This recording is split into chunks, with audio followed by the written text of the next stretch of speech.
Hey, I'm Al McGhee with YETicket.com. I just saw this film. It's a documentary called Getting It Back, the story of Cymande. And Tim, you are the director of this documentary. How did you come up with this information to be the director of this documentary about Cymande? It's because I've been a fan of theirs for 30 years. And it was a story that I wanted to know what happened to this band who I loved. I found their music on a mixtape in the 90s when I was at college, and I didn't know it was them. They were in amongst a lot of American funk. And there were these two tracks that I loved, but I didn't know who they were by. And then years later, I moved in with a friend who was a record collector, and he had the albums, and he was playing them to me. And I was like, "Oh my God, that's these tunes that I've been loving." And then for years after that, me and my friends would always be like, telling people all about them and playing tracks at parties, and people would always come up to us and go, "Who is this?" And I'm like, "Well, there's a wicked band called Cymande, and they're from South London, just like we are." And everyone would be like, "Well, why don't I know about them?" So that was the kind of thing that was always in my life. And then I was doing TV documentaries in the UK, mainly about sports. And after 5 years of that, I felt it was time to delve into something a little bit deeper and a little bit, off the beaten track. And Cymande seemed like the perfect thing. So it became a real passion project for me. Oh man, that's great. I tell you the truth, I never heard of them. Of course, I heard their music because I listened to a lot of rap music, and that's who really brought them up with the rappers. Yeah. And watching the documentary, it showed that well, they were known in the 70s and 80s and 90s and the 2000s, but again, nobody knew who they were, and many people didn't even know how to pronounce their name. That's very And true. I think I probably saw them when they backed up Al Green in the 70s because I was a big Al Green fan. I went to see him and they opened up, and I kind of remember that Wow. vaguely, vaguely. I'm from Chicago originally. And I was always into groups and things like that. And I managed music along the way and things like that.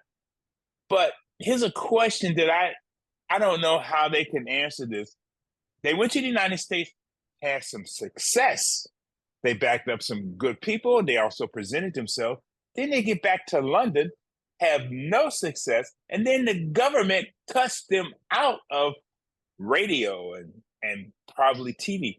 How come they didn't say, well, let's get a manager and go back to the States? I know you got to go back and forth to the States for visa sakes and things like that. But how come they didn't think like that?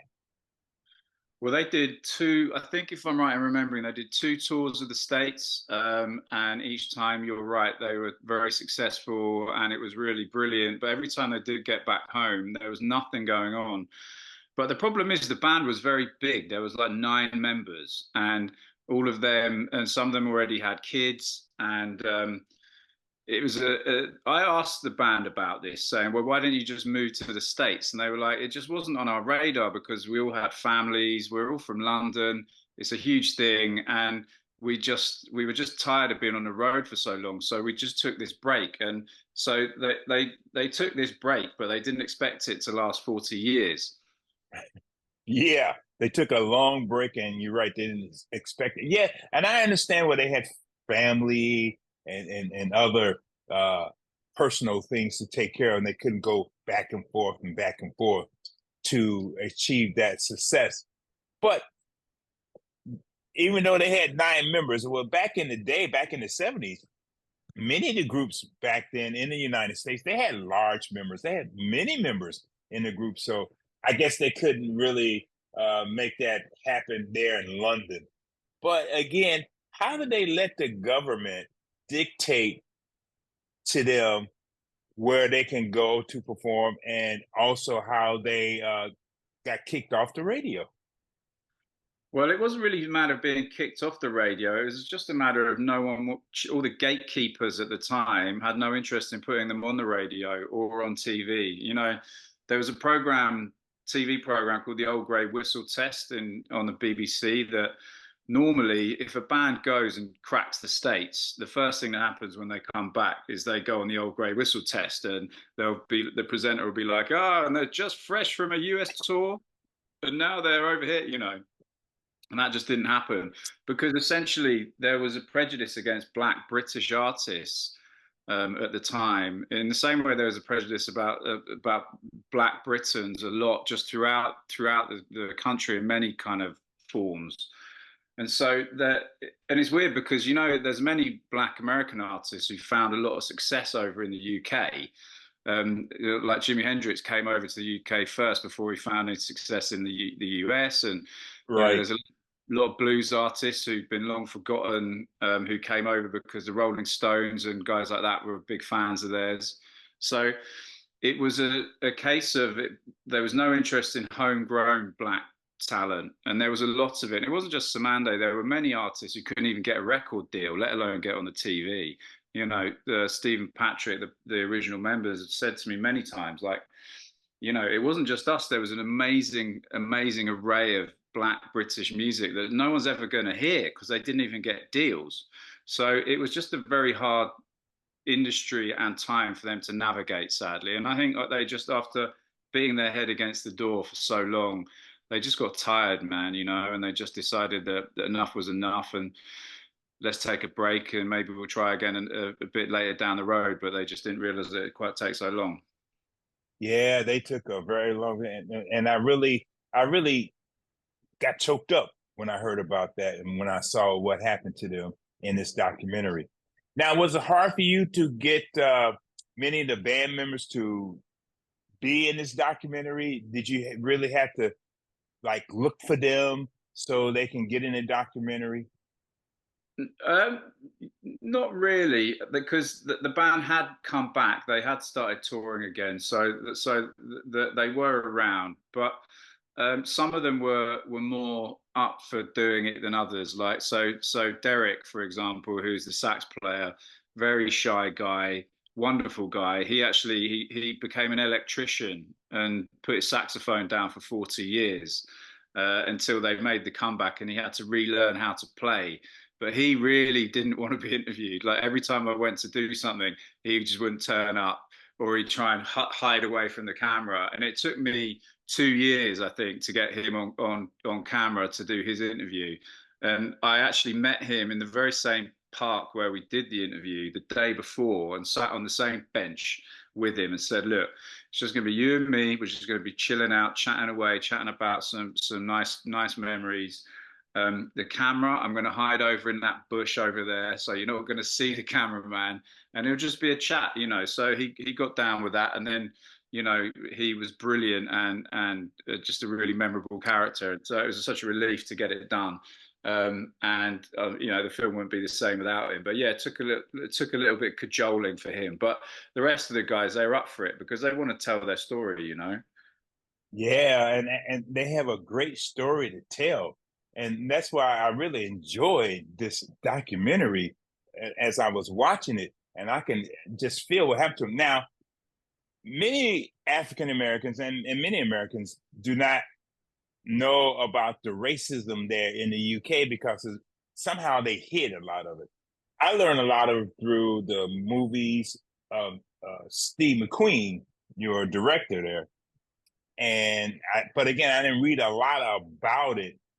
So, how did the government hide that from many countries about their racist tactics and also their racism there in the UK? Well, I mean, I think culturally, the world knows about the civil rights movement in the US. There's these figureheads, icons like Martin Luther King and Malcolm X. And so I just think that what was going on in the UK just flew under the radar a bit. I don't think it was like the government suppressing the information necessarily. And I think, I don't want to speak on behalf of the guys really, because it's their story to tell rather Right. than mine, or their experience to share rather than mine. But from what I can really gather, it was everyday life for these guys, and it was just across all walks of life. And sadly, they just thought that was just a fact of life. Um, because what's interesting about a lot of people came over from the Caribbean after the Second World War and other parts of the old British Empire, as it was called back then. the Commonwealth, as it then later became known. That they were invited over to help rebuild the UK after the Second World War, because the UK was on its knees after the Second World War. It was completely out of money. It was needing help from the United States, and they invited people to come over to help with the rebuild. But the problem was, is when people arrived thinking that they were going to be welcomed with open arms, they actually weren't at all. They were treated with disdain, and people didn't want them there, you know. So they found it really hard to settle in because people made it quite obvious that they didn't want them there, and so they found strength in community, you know. So that's why in Brixton and Balham, two areas where the band members were from in South London, they found a real strength in the communities there, and then did their thing. And so that kind of all came out in the music, you know. It's this melting pot of different styles, but it's shared experience that comes to life, you know, especially through the lyrics and just through the vibe that they were trying to create, you know. Yeah, yeah.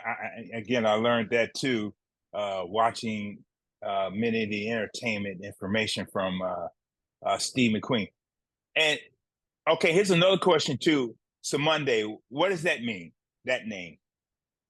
It comes from a calypso song called Dove and Pigeon by Lord Nelson. It's a lyric. It's about a dove and pigeon who are fighting, and the name Cymande is repeated quite a lot in that song. And they just felt that that was just a really interesting name that evoked something of their heritage, their Caribbean heritage, you know, and something unique and interesting. And that's why they came up with it. But it is a name that it confuses a lot of people because, as you said, you know, most people don't know how to say it, let alone what it means. Yeah, some people said that in the documentary. Now, also, you got some famous rappers and famous entertainers to talk about them because they use their music. For example, like Jazzy B, he had the group Soul to Soul, and man, and he's a great guy. And also, you had other American rappers talking about that. Was it hard for you to get these people together to talk about it, or were they just well? They seemed so excited to do it. Yeah, it was fun actually because you know often when you try and get people to appear in documentaries, it is quite hard, especially if it's a story that say they've said a million times, um, or it's well known, and they're just having to trot something out. Whereas this, a lot of these guys really wanted to know what happened themselves. And so they agreed to be in it just because they loved the band and they were keen to see what actually happened. So it was really pleasant to me that I would get in touch with people and immediately it would be, yes, I'd love to do it. You know, it's very rare that. So, you know, there weren't many people that said no. And the people that said yes were pretty keen to do it. So it was brilliant. Yeah, man, and I learned a lot from them too about how they use the music, some of the tracks that they use in their music. I said, "What? I have that? Oh yeah, I bought that. You know, at the time when it came out." And I said, "I didn't know anything about the that background music or those artists." I was really surprised to learn this.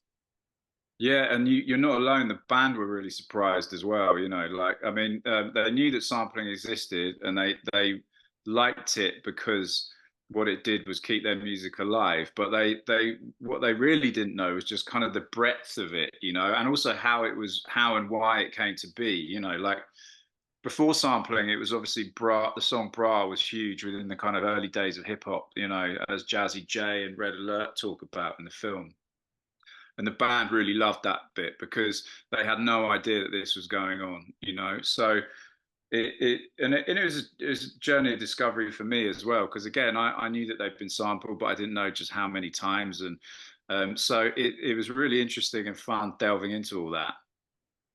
Yeah, and also one of the artists said, "Yeah," and the money started coming in too from the sampling and things like that. I'm sure they were happy about that. Absolutely, absolutely. You know, and of course, two of them became lawyers, Steve and Patrick. So, you know that they're not going to mess around when it comes to making sure they get paid. But they also understand that, especially in the early days of sampling, no one really knew anything about copyright, and no one really knew whether they were going to have a hit or anything like that. It was a lot of it was kids in their house, messing around, so the band understood that, and for them, sampling is a force for good because it's young people being creative and coming up with interesting new spins on what came before, So that was definitely something that they really enjoyed.